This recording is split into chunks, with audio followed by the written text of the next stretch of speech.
شەوی دووشەممە ئاهەنگی خەڵاتەکانی باڵندۆر بەڕێوە دەچێ و سی یاریزان لە لیستی کۆتایی پاڵێوراوەکاندان.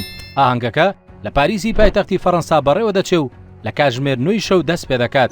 13 خەڵاتی جیاواز بە سەربراوەکاندا دابەش دەکرێت. خەڵاتەکان دەدرێت بە باشینەکانی وەرزی ڕابردوو بە شێوەیەک کە پەیوەست بووە بە ئەنجامەکان و ئاستیان لە سەرەتای مانگی هەشتی ساڵی 2024 تا سەرەتای مانگی هەشتی ئەم ساڵ. بۆ خەڵاتی باشترین یاریزان 30 یاریزان پاڵێوراون، بەڵام عوسمان دیمبلی فەڕەنسی و ئەستێری ینی پاریس سەن ژەرمان پاڵێوراوی یەکەمە بۆ بردنەوەی خەڵاتی باڵندۆر.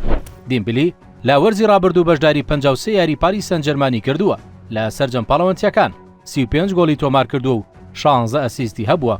نازناوەکانی چامپیۆنز لیگ و خولی فەڕەنسا و جامی فەڕەنسا و سوپەری فەڕەنسای لەگەڵدا بەدەست هێناوە.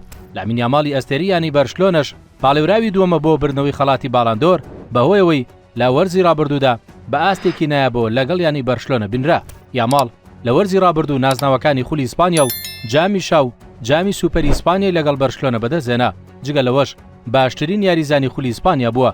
لە بازاری گواستنەوەشدا بووەتە گرانترین یاریزانی جیهان بە نرخی 200 میلیۆن یۆرۆ.